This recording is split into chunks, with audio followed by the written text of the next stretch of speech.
Guys पिछले lecture में हमने समझा कि होमोजेनियस डिफरेंशियल इक्वेशन क्या है।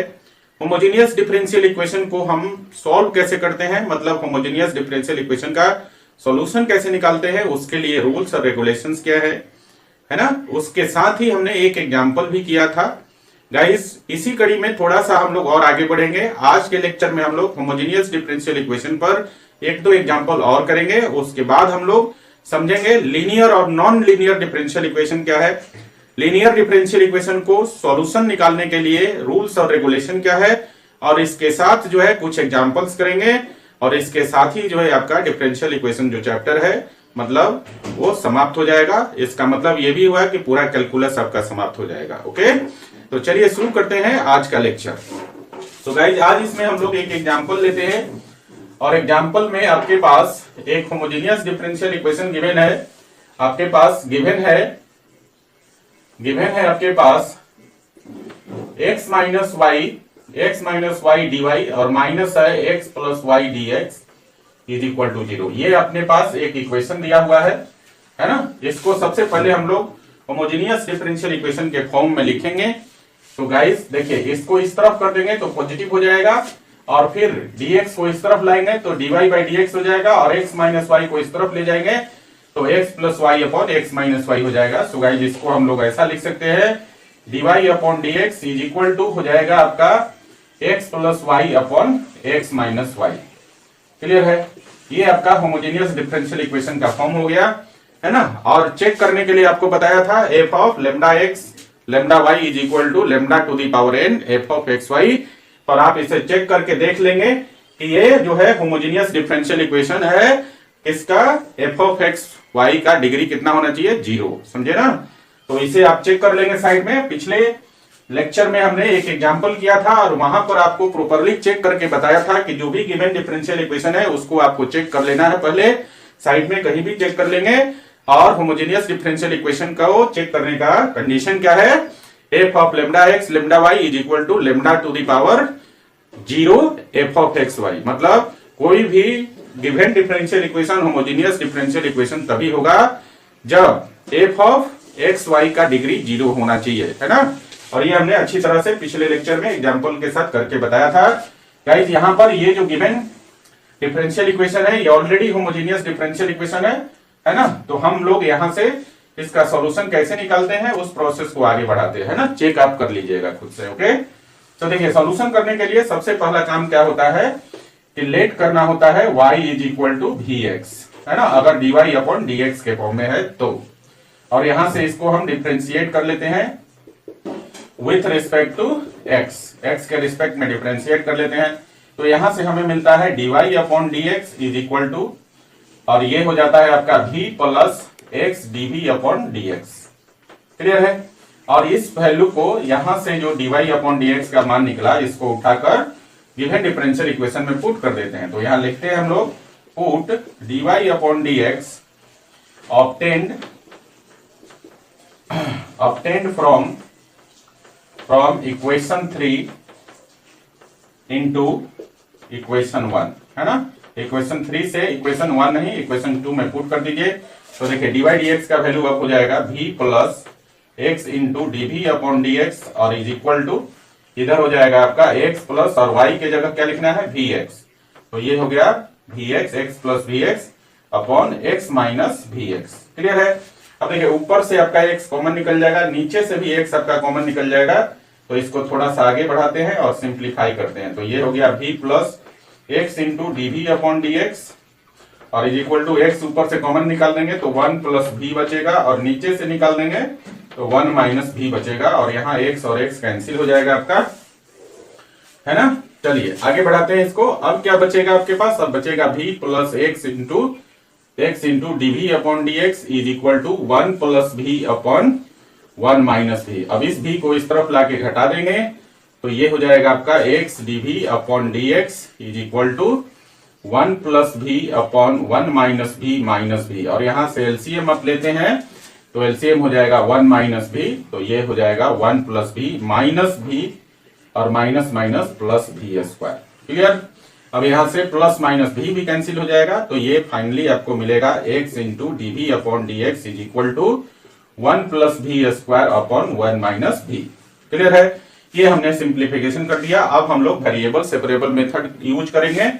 सो गाइज यहां से देखिए x dx को एक तरफ कर देंगे और v कंटेनिंग टर्म को dv के तरफ कर देंगे। तो यहां पर ये हो जाएगा आपका 1 माइनस भी upon 1 plus v square dv और इस तरफ हो जाएगा 1 अपॉन x dx, है ना। और दोनों तरफ क्या करेंगे? इंटीग्रेट कर लेंगे।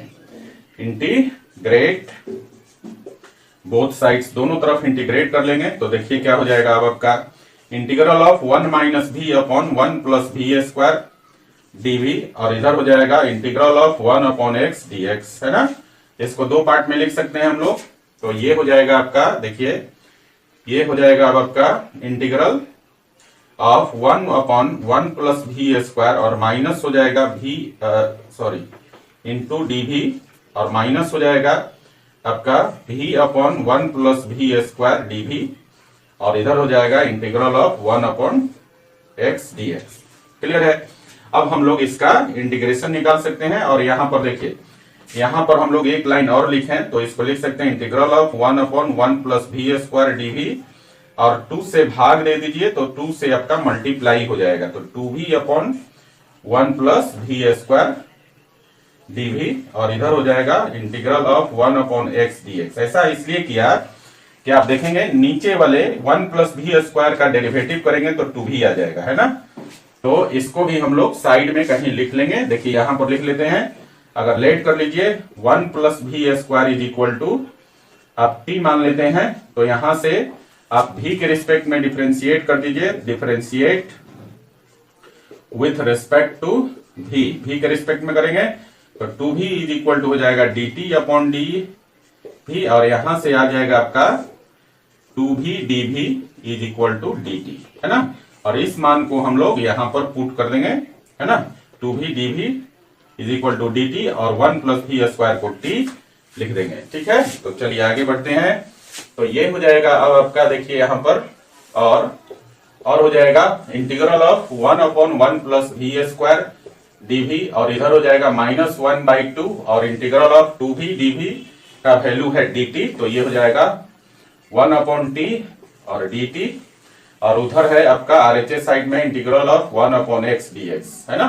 तो अब आपका इंटीग्रल बिल्कुल आसान हो गया। देखिए 1 अपॉन 1 प्लस भी स्क्वायर का हो जाएगा tan इनवर्स भी, है ना, tan इनवर्स भी और यहां पर हो जाएगा -1/2 और ये हो जाएगा आपका log t और इधर हो जाएगा आपका log x प्लस c।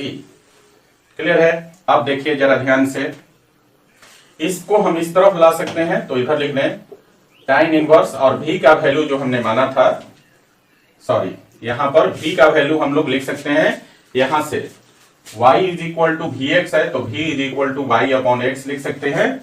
तो गाइज ये वैल्यू हम लोग अब यहां पर डाल देंगे v के लिए, है ना। तो यहां हो जाएगा y tan inverse y upon x और इधर हो जाएगा आपका इक्वल टू, इधर ध्यान दीजिए, इधर एक बार और लिखिए इसको -1/2 log और t का मान हमने क्या माना था 1 प्लस भी स्क्वायर। तो 1 प्लस भी स्क्वायर हो जाएगा और v का वैल्यू जो था आपका 1 प्लस भी स्क्वायर और v का वैल्यू था आपका कितना y/x। तो 1 प्लस y/x मतलब y square by x square हो जाएगा और इधर हो गया आपका log x प्लस c। ठीक है, अब हम लोग क्या करेंगे, इस टर्म को उठा के इधर कर देंगे तो ये हो जाएगा आपका tan inverse y upon x और इधर हो जाएगा आपका log x और इसको ले जाएंगे तो हो जाएगा +1/2 log और इसका कैलकुलेशन कर दीजिए तो ये हो जाएगा x स्क्वायर और ऊपर हो जाएगा x square plus y square plus c। ऐसा लिख सकते हैं।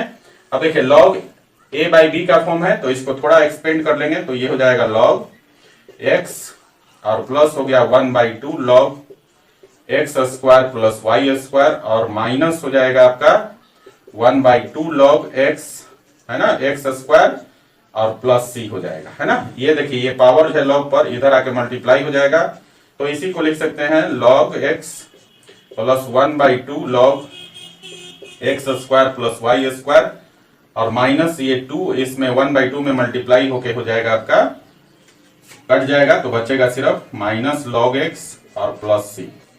क्लियर है? तो यहां देखिए log x plus minus cancel हो जाएगा, तो फाइनल वैल्यू आपका जो बचेगा वो बचेगा आपका tan inverse y upon x is equal to 1/2 log x square plus y square plus c, and this is the required solution of the given differential equation। Clear हो गया? तो ये था आपका इस एग्जांपल का ये गिवन डिफरेंशियल इक्वेशन का सॉल्यूशन। ओके, तो इसी प्रकार से हम लोग होमोजेनियस लीनियर डिफरेंशियल इक्वेशन को सॉल्व करेंगे। ओके, बाकी के क्वेश्चन जो है अब आप जो है कल मैंने बताया था आपको कि एक्सरसाइज 9.5 के क्वेश्चन सब बना सकते हैं, है ना, और सारे क्वेश्चन आसान है। थोड़ा सा शुरू में जो है आपको थोड़ी अरेंजमेंट करना है, अरेंजमेंट करके उसको होमोजेनियस डिफरेंशियल इक्वेशन पे पुट आउट कर देंगे और उसके बाद जो प्रोसेस है वो फॉलो करेंगे, इजीली आपका होमोजेनियस डिफरेंशियल इक्वेशन का सॉल्यूशन निकल आएगा। ओके, चलिए इसको लिखिए, फिर एक और एग्जांपल करेंगे। होमोजेनियस डिफरेंशियल इक्वेशन में पर्टिकुलर सॉल्यूशन कैसे निकालते हैं उसके लिए एक एग्जांपल करेंगे। पहले इसको लिखिए, लिखिए तो गाइज अगला जो एग्जांपल है वो है पर्टिकुलर सॉल्यूशन पे। होमोजेनियस डिफरेंशियल इक्वेशन के केस में किस प्रकार से हम लोग पर्टिकुलर सॉल्यूशन निकालेंगे। तो गाइज अगला एग्जांपल है, आपके पास दिया हुआ है गिवन डिफरेंशियल इक्वेशन, वो है dy अपॉन dx और minus y upon x plus cosec y upon x is equal to 0। ये आपके पास गिवन डिफरेंशियल इक्वेशन है। इसको हम लोग होमोजेनियस डिफरेंशियल इक्वेशन के फॉर्म में लिख लेते हैं। मतलब ये जो दोनों टर्म है उठा के दूसरी साइड कर लीजिए, तो dy upon dx is equal to हो जाएगा y upon x minus cosec y upon x हो जाएगा, है ना। ये आपका इक्वेशन नंबर 1 हो गया। ये आपका होमोजेनियस डिफरेंशियल इक्वेशन है। यहां पर आपका दिया हुआ क्या है, इसका पर्टिकुलर सॉल्यूशन निकालना है। पर्टिकुलर सॉल्यूशन निकालना है आपको at x is equal to 1 and y is equal to 0 पर। समझे?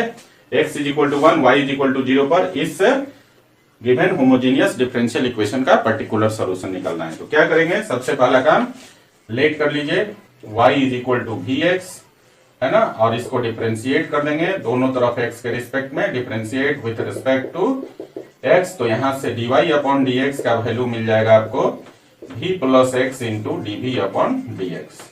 ये दूसरा इक्वेशन है। अब यहां से इक्वेशन 2 से dy अपॉन dx का जो वैल्यू मिला है उसको हम पुट कर देंगे इक्वेशन 1 में। तो यहां लिख देंगे फ्रॉम इक्वेशन 1 एंड 2, 1 और 2 से, है ना। तो कितना हो जाएगा, ये हो जाएगा v plus x dv upon dx और इज इक्वल टू इधर हो जाएगा y का वैल्यू vx रख देना है, तो vx अपॉन x और माइनस कॉसेक और y का वैल्यू vx अपॉन x, ऐसा लिख देंगे। तो देखिए कितना हो जाएगा, थोड़ा सा आगे सिंप्लीफिकेशन करते हैं, तो ये हो जाएगा v plus x dv upon dx और यहाँ x से x कैंसिल हो जाएगा, तो ये हो गया v और माइनस इधर हो जाएगा कॉसेक और यहाँ भी x कट जाएगा तो कॉसेक v हो जाएगा। समझे? चलिए अब ये v और v कैंसिल हो गया, है ना। और अब हम लोग क्या करेंगे, अब हमारे पास जो अगला स्टेप हो जाएगा वो हो जाएगा x dv अपॉन dx और is equal to minus cosec, cosec v को हम लोग लिख सकते हैं माइनस 1 बाई साइन v, लिख सकते हैं ना। तो v कंटेनिंग टर्म को एक साइड, x कंटेनिंग dv के साइड, v कंटेनिंग टर्म को dv के साइड और x कंटेनिंग टर्म को एक साइड करेंगे। अब यहाँ पर वेरिएबल सेपरेबल हम लोग यूज करेंगे। ओके, तो देखिए कितना हो जाएगा, इसको हम लोग लिख सकते हैं क्या, अब इसको हम लोग लिख सकते हैं, देखो इधर से साइन भी इधर आएगा तो लिखेंगे माइनस साइन भी dv और इज इक्वल टू उधर हो जाएगा 1 अपॉन x dx, है ना, और दोनों तरफ इंटीग्रेट कर लेंगे। नाउ इंटीग्रेट बोथ साइड्स, दोनों तरफ इंटीग्रेट कर लेंगे। तो ये हो जाएगा माइनस बाहर निकाल दीजिए और ये हो गया आपका sine integral of sine v dv is equal to integral of 1 upon x dx, है ना। तो साइन का इंटीग्रल कितना होता है, माइनस कॉस, तो माइनस पहले से है तो प्लस कॉस हो जाएगा। तो ये हो जाएगा cos v is equal to log x और प्लस c हो जाएगा। समझ गए? इसको हम इक्वेशन नंबर 3 मान लेते हैं, ठीक है ना। और यहां पर अब आपको ये आपका जनरल सॉल्यूशन है। हम लोगों को करना क्या है, एक्चुअली ये अभी नहीं मानिए इसको, सी अभी v का वैल्यू रख देते हैं हम लोग, है ना। तो v के लिए यहां से हमने माना था y is equal to v x, तो यहां से v इज इक्वल टू कितना हो जाएगा y अपॉन एक्स। तो यहां डाल दीजिए, तो ये हो जाएगा cos y upon x is equal to log x plus C. ये आपका इक्वेशन नंबर 3 हो जाएगा। ठीक है, अब क्या है, ये आपका जनरल सॉल्यूशन हो गया। अब आपको पर्टिकुलर सॉल्यूशन निकालना है, और गिवन क्या है आपका, आपको दिया हुआ है at x is equal to 1 and y is equal to 0। तो y का वैल्यू 0 डाल देंगे, है ना। तो cos 0 का मान कितना होता है, 1 हो जाएगा ना। y इज इक्वल टू 0 डालेंगे तो y अपॉन 1, तो हो सॉरी 0 अपॉन 1, तो 0, cos 0 का वैल्यू 1 हो गया।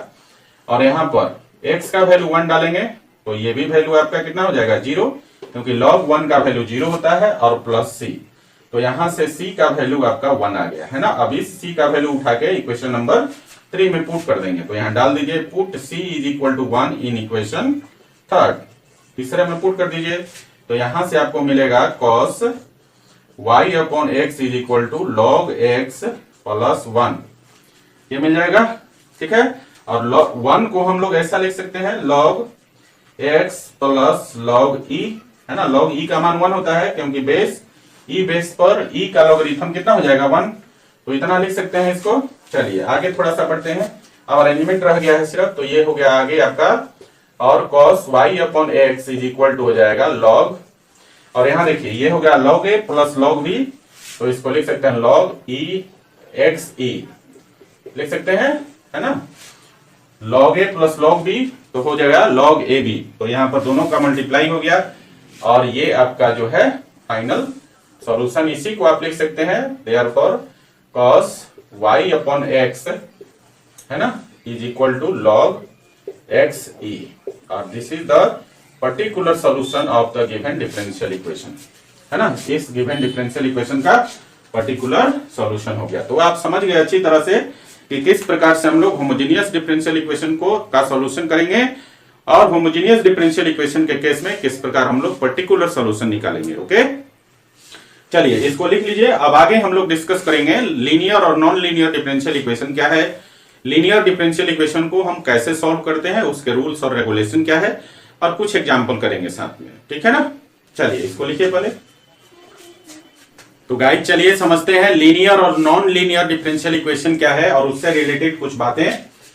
So guys linear differential equation क्या होता है, पहले इसको हम लोग समझते हैं। देखिए, अ differential equation is said to be linear differential equation if the degree of dependent variable y and its derivative is 1। समझे, अगर कोई डिफरेंशियल इक्वेशन आपके पास ऐसा दिया हुआ है जिसमें डिपेंडेंट वेरिएबल y का पावर 1 हो और उस डिफरेंशियल इक्वेशन का डिग्री 1 हो, तो ऐसे डिफरेंशियल इक्वेशन को बोलते हैं linear differential equation.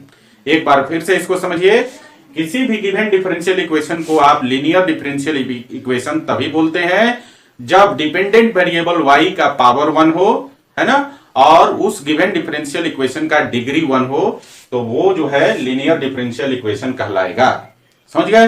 Linear differential equation का बेसिकली 2 फॉर्म पाया जाता है, और पहला फॉर्म होता है dy upon dx plus py is equal to q। इस फॉर्म का होगा लीनियर डिफरेंशियल इक्वेशन। या फिर दूसरा जो फॉर्म है इसका dx upon dy plus px is equal to q। या तो इस फॉर्म का होगा dx upon dy plus px is equal to q, या फिर dy upon dx plus py is equal to q। इसी 2 फॉर्म में आपको differential equation, linear differential equation को पढ़ना है। समझ गए। अब एग्जांपल के लिए आप देख सकते हैं, जैसे मान लीजिए कि हमारे पास इसके लिए एग्जांपल है आपका, है देखिए dy upon dx plus y upon x is equal to log x, है ना।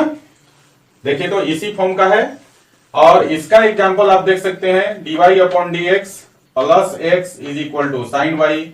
तो ये आपका इस फॉर्म का है, सेकंड वाला फॉर्म का है।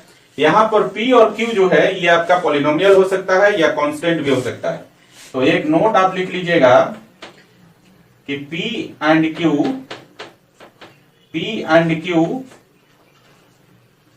q may be may be polynomial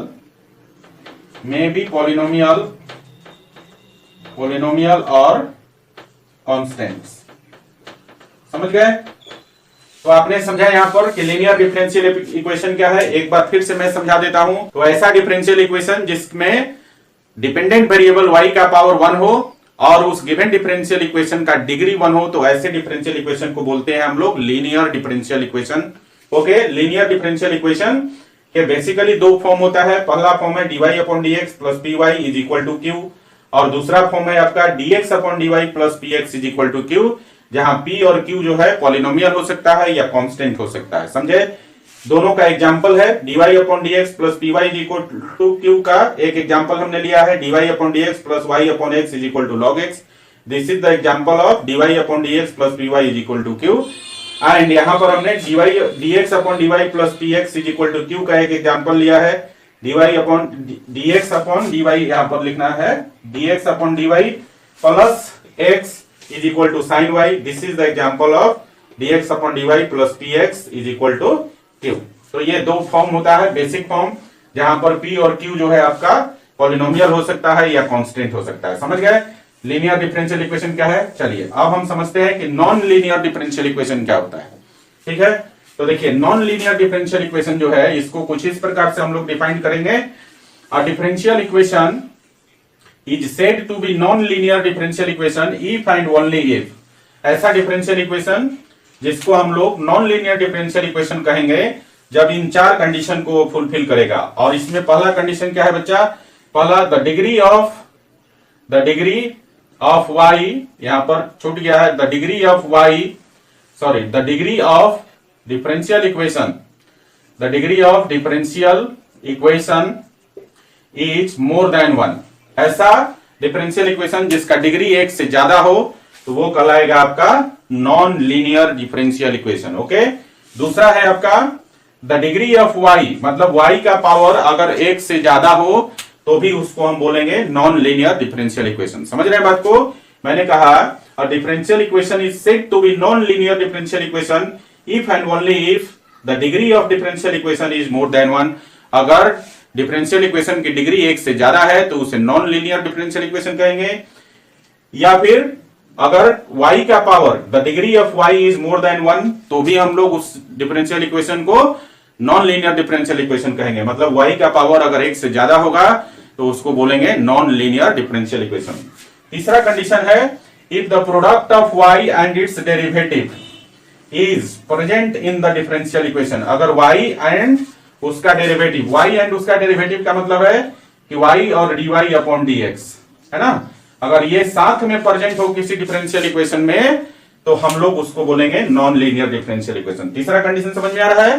तीसरा कंडीशन कह रहा है कि अगर y, डिपेंडेंट वेरिएबल y और उसका डेरिवेटिव dy अपॉन dx, है ना, अगर ये प्रोडक्ट के फॉर्म में किसी डिफरेंशियल इक्वेशन में प्रेजेंट है तो ऐसे डिफरेंशियल इक्वेशन को बोलेंगे non linear differential equation. Okay, और लास्ट कंडीशन, चौथा कंडीशन क्या है? If the degree of any derivative is more than 1।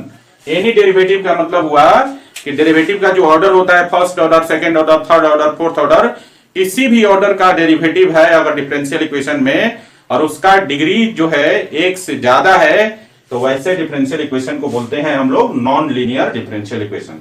तो नॉन लीनियर डिफरेंशियल इक्वेशन के लिए 4 कंडीशन है, चारों में से कोई भी एक कंडीशन अगर फुलफिल किया तो वो क्या हो जाएगा? गिवन डिफरेंशियल इक्वेशन आपका नॉन लीनियर डिफरेंशियल इक्वेशन हो जाएगा। ओके, तो आपका हो गया यहां पर लीनियर डिफरेंशियल इक्वेशन क्या है, इसके बेसिक दो फॉर्म्स क्या है, उसके एग्जांपल्स क्या है, और दोनों फॉर्म में जो p और q है वो क्या होते हैं? पॉलिनोमियल और कांस्टेंट, है ना। उसके साथ ही समझा आपने कि नॉन लीनियर डिफरेंशियल इक्वेशन क्या है। अब हम लोग इन कंडीशन के अनुसार जो है कुछ एग्जांपल्स देखेंगे तो और समझ में आएगा। देखिए अब एग्जांपल्स देख लेते हैं। एग्जांपल नंबर 1 देखिए, अगर मान लीजिए कि आपके पास ऐसा दिया है y into d y upon d x is equal to x, तो आप क्या देख रहे हैं कि यहां पर डिपेंडेंट वेरिएबल y और उसका डेरिवेटिव है ना dy अपॉन डी एक्स इस डिफरेंशियल इक्वेशन में प्रेजेंट है, तो ये आपका नॉन लीनियर हो जाएगा, नॉन लीनियर डिफरेंशियल इक्वेशन हो जाएगा। समझ में आया? चलो अगला एग्जांपल देखते हैं।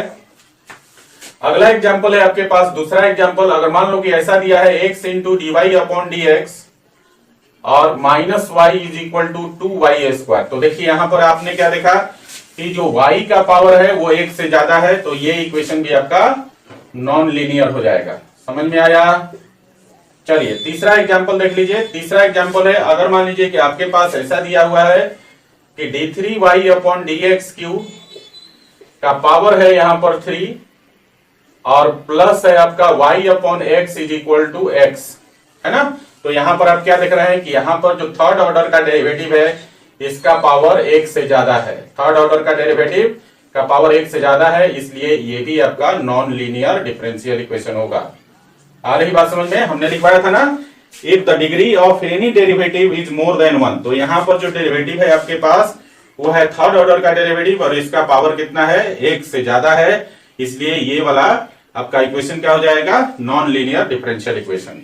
ओके, आगे देखते हैं चौथा एग्जांपल। देखिए चौथा एग्जांपल में अगर हम ले लें कि 2 into d2y/dx² minus 5 dy/dx to the power 2 और plus 7x is equal to x²। तो ये भी आपका नॉन लीनियर डिफरेंशियल इक्वेशन है, क्योंकि हमने क्या कहा था कि किसी भी डेरिवेटिव का पावर अगर 1 से ज्यादा हो जाए, है ना, तो आपका नॉन लीनियर डिफरेंशियल इक्वेशन हो जाएगा। तो यहां पर देखिए, यहां फर्स्ट डेरिवेटिव का पावर 1 से ज्यादा है और यहां पर जो डिग्री है डिफरेंशियल इक्वेशन का वो तो 1 है, लेकिन यहां पर फर्स्ट डेरिवेटिव का पावर 1 से ज्यादा है, इसलिए ये भी आपका डिफरेंशियल इक्वेशन कैसा हो जाएगा? नॉन लीनियर डिफरेंशियल इक्वेशन हो जाएगा। समझ गए?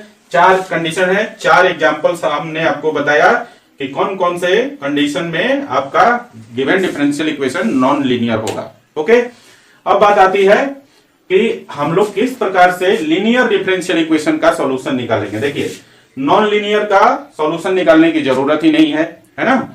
हम लोगों को पढ़ना है लीनियर डिफरेंशियल इक्वेशन का सॉल्यूशन कैसे निकालते हैं। ठीक है, लीनियर डिफरेंशियल इक्वेशन का सॉल्यूशन निकालने के लिए एक टर्म है इंटीग्रेटिंग फैक्टर, समझ गए, उसे निकालना बहुत जरूरी होता है, क्योंकि लीनियर डिफरेंशियल इक्वेशन का सॉल्यूशन निकालने के लिए इंटीग्रेटिंग फैक्टर बहुत इंपॉर्टेंट टर्म है, वो आप समझ लीजिए। ठीक है, तो देखिए इंटीग्रेटिंग फैक्टर क्या है बच्चा?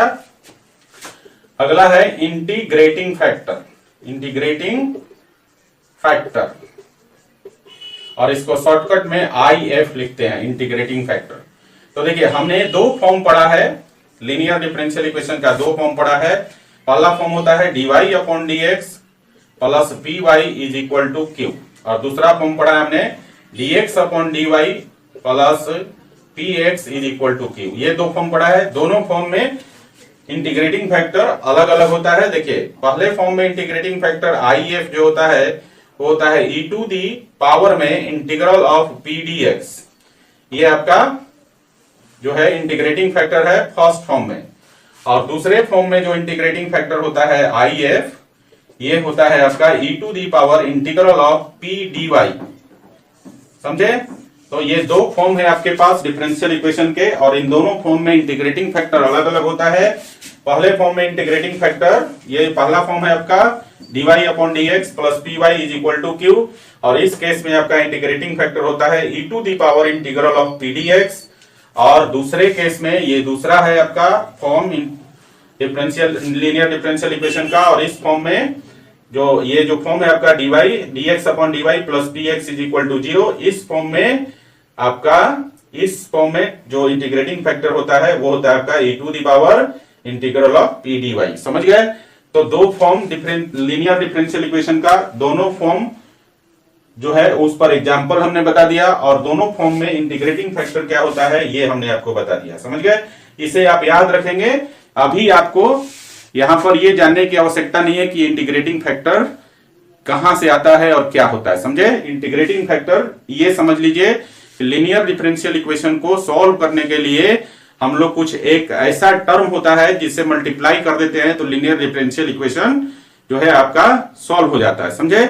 इसीलिए इस टर्म को हम लोग बोलते हैं इंटीग्रेटिंग फैक्टर। क्या बोला मैंने बोला कि लीनियर डिफरेंशियल इक्वेशन को सॉल्व करने के लिए एक ऐसा टर्म होता है जिसे मल्टीप्लाई कर देने से लीनियर डिफरेंशियल इक्वेशन का सॉल्यूशन निकल जाता है, इसलिए उस टर्म को हम लोग बोलते हैं इंटीग्रेटिंग फैक्टर।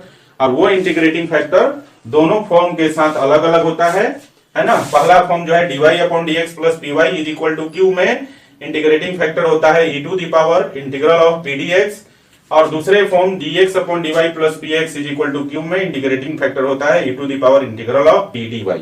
समझ गए ना। इन दोनों फैक्टर को आप जो है ना जैसा क्वेश्चन का नीड होगा, अगर मान लीजिए कि फॉर्म आपका फर्स्ट होगा तो ये वाला इंटीग्रेटिंग फैक्टर से मल्टीप्लाई कर दीजिएगा तो फर्स्ट फॉर्म के लीनियर डिफरेंशियल इक्वेशन का सॉल्यूशन निकल जाएगा। अगर आपका सेकंड फॉर्म का लीनियर डिफरेंशियल इक्वेशन होगा तो इस इंटीग्रेटिंग फैक्टर से उसको मल्टीप्लाई कर दीजिएगा तो सेकंड फॉर्म के लीनियर डिफरेंशियल इक्वेशन का सॉल्यूशन निकल जाएगा। तो अभी आपने समझा कि लीनियर डिफरेंशियल इक्वेशन क्या है, नॉन लीनियर डिफरेंशियल इक्वेशन क्या है। लीनियर डिफरेंशियल इक्वेशन में कितने फॉर्म होते हैं जो हमें पढ़ना है ना, उनका एग्जाम्पल। ठीक है, लीनियर डिफरेंशियल इक्वेशन के केस में हमने देखा कि दोनों ही फॉर्म में अलग अलग इंटीग्रेटिंग फैक्टर होता है, और हमने ये भी बताया आपको कि लीनियर डिफरेंशियल इक्वेशन में इंटीग्रेटिंग फैक्टर से मल्टीप्लाई कर देने से उसका सॉल्यूशन निकल जाता है। ओके, तो इसको नोट कर लीजिए, फिर हम लोग पढ़ेंगे कि मेथड है ना, लीनियर डिफरेंशियल इक्वेशन का सॉल्यूशन निकालने का मेथड क्या है, स्टेप्स क्या है, रूल्स क्या है। क्लियर है, चलिए इसको लिख लीजिए जरा। तो गाइस चलिए समझते हैं solution of linear differential equation क्या है, इसका मेथड क्या है। तो देखिए इसको सॉल्व करने के कुछ रूल्स हैं, उसको आपको फॉलो करना पड़ेगा। पहला रूल है कि जो गिवन डिफरेंशियल होगा उसको आपको लीनियर डिफरेंशियल इक्वेशन के किसी एक फॉर्म में आपको लिखना पड़ेगा। समझे। तो पहला रूल है आपका write the given differential equation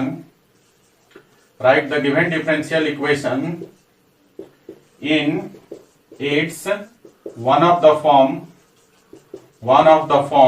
और फॉर्म क्या है, वन ऑफ द फॉर्म, और फॉर्म है आपका dy upon dx plus py is equal to q, या फिर आपको लिखना पड़ेगा dx upon dy plus px is equal to q। इन दोनों की फॉर्म में से किसी एक फॉर्म में आपको गिवन डिफरेंशियल इक्वेशन को लिखना पड़ेगा, पहला रूल। दूसरा रूल है आपका, जब ऐसा लिख देंगे तो अब आपको निकालना है find its integrating factor, find its integrating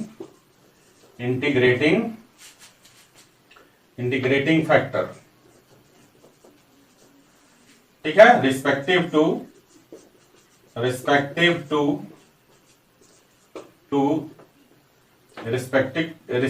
to the linear differential equation, linear differential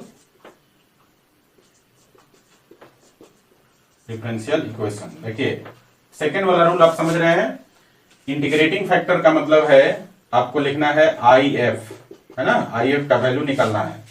समझे। पहला रूल तो आप समझ गए कि जो भी गिवन डिफरेंशियल इक्वेशन होगा उसे जो है इन दोनों में से किसी एक फॉर्म में आपको लिख देना होगा। जब फॉर्म में आप लिख देंगे दोनों में से किसी एक फॉर्म में, तो आपको क्या करना पड़ेगा, फॉर्म के अनुसार आपको जो है इंटीग्रेटिंग फैक्टर उसका निकालना पड़ेगा। देखिए यहाँ पर लिखा है वो find its integrating factor respective to the linear differential equation, मतलब जिस फॉर्म का लीनियर डिफरेंशियल इक्वेशन होगा उसके अनुसार उसका इंटीग्रेटिंग फैक्टर आपको निकालना होगा। ठीक है। तीसरा रूल क्या कहता है, तीसरा रूल कहता है if the given differential equation, if the linear differential equation लिखिएगा, if the linear differential equation is in the form dy upon dx plus py is equal to q। अगर इस फॉर्म में आपका लीनियर डिफरेंशियल इक्वेशन गिवन है, then देखिए, then its solution is written as, और कैसे लिखते हैं हम लोग, इसका सॉल्यूशन लिखते हैं y into integrating factor is equal to integral of q into integrating factor या dx प्लस c। इस फॉर्म में हम लोग लिखते हैं उसका सॉल्यूशन। इंटीग्रेटिंग फैक्टर से देखो मल्टीप्लाई कर दिया तो सॉल्यूशन हो गया, है ना।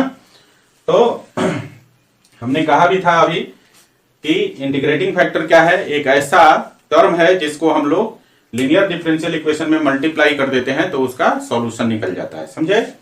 चलिए अब है तीसरा रूल तो आपको समझ में आ गया कि अगर आपका linear differential equation dy upon dx plus dy is equal to q के फॉर्म में हो तो इसका सोल्यूशन हो जाएगा y into integrating factor is equal to integral of Q into integrating factor dx plus c, या इसी को हम ऐसा भी लिखते हैं y इंटू और इंटीग्रेटिंग फैक्टर क्या होता है, इस फॉर्म में इंटीग्रेटिंग फैक्टर होता है e to the power integral of p dx, है ना, और इज इक्वल टू यहां पर हो जाएगा integral of Q into e to the power integral of P d x plus C, ऐसा भी हम लोग लिखते हैं। आई बात समझ में?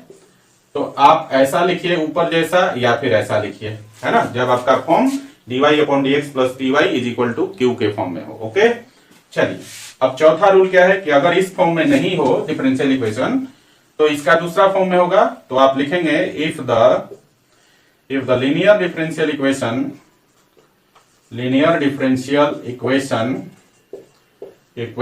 is in the form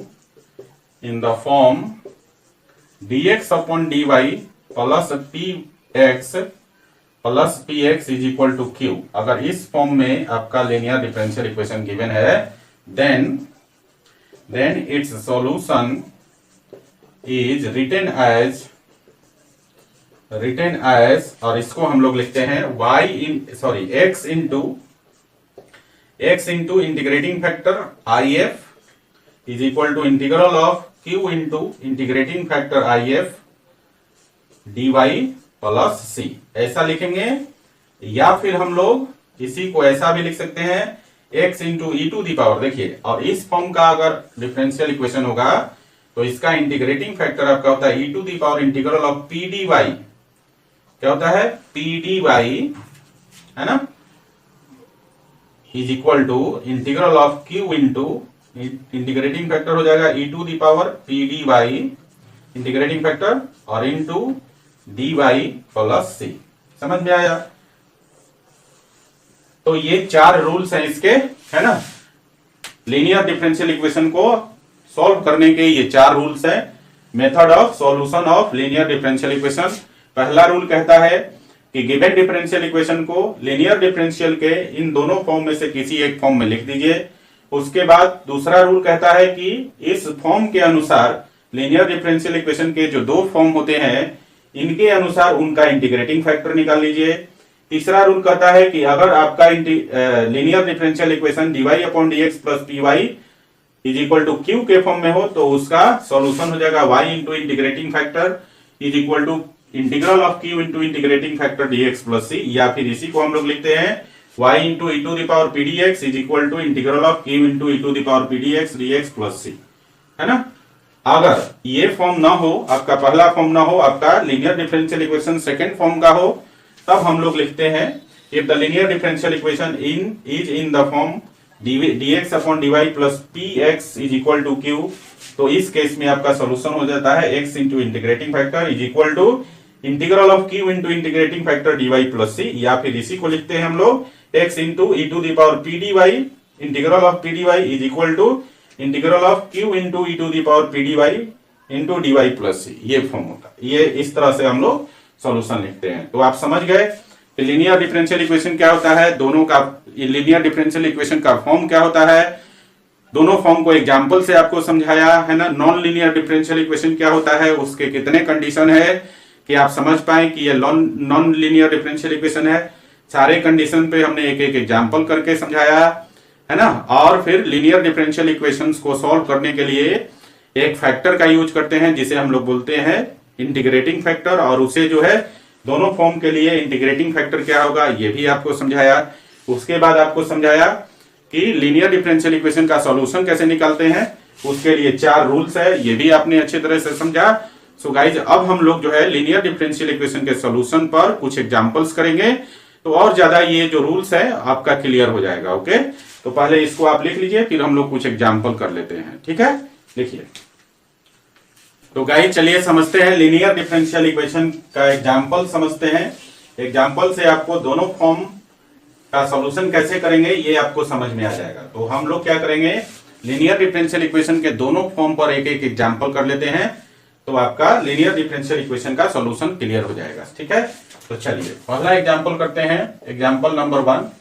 और एग्जाम्पल नंबर 1 में हमारे पास एक गिवन डिफरेंशियल इक्वेशन है dy upon dx plus 3y is equal to e to the power minus 2x, है ना। ये हमारे पास गिवन डिफरेंशियल इक्वेशन है ना। देखिए ये जो फॉर्म है आपका, ये फॉर्म है आपका dy upon dx plus py is equal to q। इस फॉर्म का डिफरेंशियल इक्वेशन है, फर्स्ट फॉर्म का है। तो हमने कहा था कि जो भी आपके पास गिवन डिफरेंशियल इक्वेशन है उसको पहले उसके दोनों फॉर्म में से किसी एक फॉर्म पे आप लिख दीजिए। तो यहाँ ऑलरेडी आपका फर्स्ट फॉर्म पे लिखा हुआ है, तो दूसरा रूल है कि इसका इंटीग्रेटिंग फैक्टर निकाल लीजिए। तो यहाँ पर आप देखेंगे हियर p का जो मान है वो 3 है और q का जो मान है e to the power minus 2x है ना। तो यहां से हम लोग सबसे पहले इसका इंटीग्रेटिंग फैक्टर निकालेंगे। तो इंटीग्रेटिंग फैक्टर होता है e to the power integral of p dx होता है। तो देखिए e to the power integral of p का वैल्यू 3 है और dx है, तो 3 बाहर निकल जाएगा और dx का इंटीग्रल x हो जाएगा, मतलब इंटीग्रेटिंग फैक्टर का वैल्यू हो जाएगा e to the power 3x। Clear है, e to the power 3x हो गया इंटीग्रेटिंग फैक्टर आपका। तो आपका अब सॉल्यूशन क्या हो जाएगा, देन सॉल्यूशन ऑफ इक्वेशन 1, हमने जो गिवन डिफरेंशियल इक्वेशन था उसको 1 मान लिया था, तो सॉल्यूशन इसके अनुसार फर्स्ट फॉर्म का है। तो सॉल्यूशन हो जाएगा y into integrating factor is equal to integral of q into integrating factor और dx प्लस c। यही हम लोग सॉल्यूशन लिखते हैं फर्स्ट फॉर्म में। तो देखिए यहां ध्यान दीजिए, y तो y हो गया और इंटीग्रेटिंग फैक्टर आपका है e to the power 3x, है ना। और इधर हो जाएगा आपका इंटीग्रल ऑफ q का वैल्यू है e to the power minus 2x और इंटीग्रेटिंग फैक्टर आया है e to the power 3x और इंटू dx प्लस c। तो इसको थोड़ा और आगे बढ़ाते हैं, अगले स्टेप में हो जाएगा y into e to the power 3x is equal to, और यहां हो जाएगा इंटीग्रल, देखिए यहां बेस दोनों का सेम है तो पावर ऐड हो जाएगा, तो 3x में से 2x घट जाएगा आपका, तो हो जाएगा e to the power x dx और प्लस c। और e to the power x का इंटीग्रल होता है e to the power x, तो आगे हो जाएगा y into e to the power 3x is equal to e to the power x plus c हो जाएगा। तो यहां आप दोनों तरफ हम लोग अगर डिवाइड कर दें e to the power 3x से, तो लिखेंगे divide both sides by e to the power 3x, है ना। तो डिवाइड कर दीजिए, तो क्या हो जाएगा बच्चा, देखिए यहां पर अब आपका हो जाएगा y into e to the power 3x upon e to the power 3x और इज इक्वल टू उधर हो जाएगा आपका e to the power x upon e to the power 3x और प्लस हो जाएगा c upon e to the power 3x। तो इसी को हम लिख सकते हैं, देखिए ये तो कट गया यहाँ पर और ये पावर जाके ऊपर घट जाएगा और यहाँ भी पावर घट जाएगा, तो हम लोग इसी को लिख सकते हैं finally y is equal to और e to the power minus 2x और plus c into e to the power minus 3x and this is the required solution of the given differential equation 1।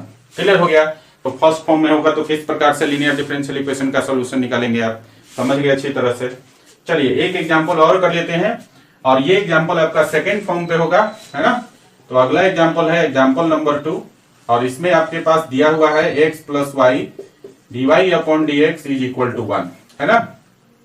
यहां से हम लोग dy upon dx को का value जो है ना, इसको हम फर्स्ट फॉर्म पे कुल मिलाकर ये कि इसे हम फर्स्ट फॉर्म पे कन्वर्ट नहीं कर सकते, फर्स्ट फॉर्म के टर्म में नहीं लिख सकते हैं। तो हम क्या करेंगे, यहां से dy अपॉन dx को दूसरी साइड ले जाएंगे, तो इसको लिख सकते हैं x plus y is equal to dx upon dy हो जाएगा, है ना। और यहां से हम लोग क्या करेंगे, यहां से हम लोग x को इस तरफ ले जाएंगे, तो इसको हम लोग ऐसा लिख सकते हैं कि dx अपॉन dy और minus x is equal to y। और ये जो फॉर्म है आपका अब जो है सेकेंड फॉर्म पे आ गया। सेकेंड फॉर्म कैसा होता है, dx अपॉन dy और plus px is equal to q, इस फॉर्म में होता है ना सेकेंड फॉर्म। तो इसी फॉर्म में आपका अब ये लीनियर डिफरेंशियल इक्वेशन आ गया। तो जब आपका दोनों में से किसी एक फॉर्म में लीनियर डिफरेंशियल इक्वेशन आ जाए तो उसी के अनुसार आपको इंटीग्रेटिंग फैक्टर निकालना होता है। तो गाइस यहां पर इंटीग्रेटिंग फैक्टर निकालेंगे, तो इंटीग्रेटिंग फैक्टर क्या हो जाएगा आपका e to the power p dy, sorry e to the power, हाँ यहां पर सबसे पहले तो ये समझिए कि आपका p का वैल्यू क्या है ना। इसी फॉर्म को हम ऐसा भी लिख सकते हैं dx अपॉन dy और प्लस 1 इंटू माइनस x लिख सकते हैं और इज इक्वल टू y, ठीक है ना। तो यहां पर आप देखेंगे हियर, यहां पर आपका p का वैल्यू जो है 1 है और q का वैल्यू आपका y है ना। तब हम लोग यहां पर इसके अनुसार सेकेंड फॉर्म के अनुसार इंटीग्रेटिंग फैक्टर निकालते हैं और ये हो जाएगा e to the power integral of p dy, है ना। तो ये आपका हो जाएगा, देखिए कितना, e टू दी पावर, और p का वैल्यू 1 है तो ये हो जाएगा इंटीग्रल ऑफ dy, और ये dy का इंटीग्रल y हो जाएगा, तो e to the power y हो जाएगा आपका, क्या, e to the power y हो गया आपका इंटीग्रेटिंग फैक्टर। क्लियर है। सॉरी, इसको हम लोग ऐसा लिख सकते हैं, यहां पर प्लस ही रहने दीजिए, इसको ऐसे लिख दें -1 इंटू एक्स, है ना, तब बढ़िया होगा। इस फॉर्म पे जाएगा आपका p x आपका पॉजिटिव होना चाहिए, है ना, तो 1 को आपको नेगेटिव करना पड़ेगा, तो इसको लिख सकते हैं dx upon dy plus -1 into x is equal to y। तो यहाँ पर p का वैल्यू -1 हो जाएगा, तो यहाँ पर माइनस कॉमन हो जाएगा, है ना, तो ये e to the power -y हो जाएगा। तो इंटीग्रेटिंग फैक्टर आपका निकल गया। और फॉर्म कौन सा है लीनियर डिफरेंशियल इक्वेशन का? Second form. तो गाइस अब हम लोग सॉल्यूशन लिख सकते हैं, देन सॉल्यूशन ऑफ इक्वेशन 1। इस इक्वेशन 1 का सॉल्यूशन क्या हो जाएगा? और सॉल्यूशन होता है आपका x into integrating factor is equal to integral of q into integrating factor और dy प्लस c। ये आपका सॉल्यूशन होता है। अब यहां हम डाल देंगे, तो x इंटू इंटीग्रेटिंग फैक्टर क्या है? y to the power, sorry, e to the power -y, और इधर हो जाएगा q का वैल्यू y है, और इंटू इंटीग्रेटिंग फैक्टर है e to the power -y, है ना, dy और प्लस c। अब यहां देखिए ये दो फंक्शन का प्रोडक्ट हो गया, और ऐसा हम लोग इंटीग्रेशन किस में पढ़े थे? इंटीग्रेशन बाय पार्ट्स में। तो इंटीग्रेशन बाय पार्ट्स का फॉर्मूला यूज कीजिए। यहां पर देखिए जो फर्स्ट ये वाला फंक्शन है y जो है अलजेब्रिक है ना, और दूसरा एक्सपोनेंशियल है। तो अलजेब्रिक पहले आता है और एक्सपोनेंशियल बाद में आता है ना। तो ये आपका u हो जाएगा और ये आपका v हो जाएगा। तो आप इसको जो है इधर वाले पोर्शन को हम लोग क्या लगाएंगे? Method of integration by parts लगाकर इंटीग्रेट कर लेंगे। तो गाइस यहाँ पे हो जाएगा y into integral of e to the power -y और dy, और माइनस आपका हो जाएगा derivative of y with respect to y into integral of e to the power -y dy लिखेंगे, और होल का इंटीग्रल लिखेंगे ना, और ये आपका ब्रैकेट क्लोज हो गया और प्लस c। ठीक है, चलिए यहां पर, चलिए इसको ब्रैकेट लिखने की जरूरत नहीं है। ये हो गया यहां से यहां तक आपका, इसके लिए इंटीग्रल और प्लस c। ठीक है, अब देखिए तो कितना हो जाएगा? ये हो जाएगा y, और e to the power -y का हो जाएगा minus e to the power -y, तो माइनस हो जाएगा y into e to the power -y, और यहां हो जाएगा आपका, देखो y के रिस्पेक्ट में डिफरेंशिएशन 1 हो गया, और e to the power -y का इंटीग्रल कितना हो जाएगा? आपका हो जाएगा minus e to the power y, तो माइनस माइनस प्लस हो जाएगा, और e to the power -y हो गया, और फिर से dy प्लस c, ये हो जाएगा। अब फिर थोड़ा सा आगे बढ़ाते हैं, तो ये हो गया -y into e to the power -y, और प्लस फिर से इसका हो जाएगा minus e to the power -y और प्लस c। और ये किसका वैल्यू आ रहा था? ये वैल्यू आ रहा था x into e to the power -y। तो देखिए -y से e to the power -y से भाग दे दीजिए दोनों तरफ, तो आपका थोड़ा सा और छोटा हो जाएगा, सिंप्लीफाई हो जाएगा। So now divide both sides by e to the power -y। तो देखिए कितना हो जाएगा? x into e to the power -y upon e to the power -y, और इधर हो जाएगा minus y into e to the power -y upon e to the power -y, और माइनस हो गया e to the power -y upon e to the power -y, और plus c upon e to the power -y, है ना। तो देखिए यहाँ पर -y e to the power -y, यहाँ भी कैंसिल, यहाँ भी कैंसिल, यहाँ भी कैंसिल, तो बचेगा क्या? इस तरफ बचेगा x, और x is equal to -y, और माइनस हो जाएगा 1, और प्लस हो जाएगा आपका c, और ये e to the power -y ऊपर चल जाएगा, तो c into e to the power -y। इस दोनों को उठा के हम इस तरफ कर देंगे, तो फाइनली हमको मिलेगा x plus y plus 1 is equal to c into e to the power -y, and this is the required solution of linear differential equation this, है ना। इस लीनियर डिफरेंशियल इक्वेशन का ये रिक्वायर्ड सोल्यूशन हो जाएगा x plus y plus 1 is equal to c into e to the power minus y. तो आप समझ गए किस प्रकार से आप जो है लीनियर डिफरेंशियल इक्वेशन को, चाहे उसका फॉर्म फर्स्ट हो या सेकंड हो, उसको किस प्रकार आप इंटीग्रेट करेंगे, मतलब किस प्रकार उसका सॉल्यूशन प्राप्त करेंगे। ओके, तो ये था आपका ओवरऑल लीनियर डिफरेंशियल इक्वेशन, है ना, मतलब, और आपका इसी के साथ जो है जो डिफरेंस। तो मिलते हैं नेक्स्ट लेक्चर में नए टॉपिक के साथ। ओके, चलिए इसको लिख लीजिए।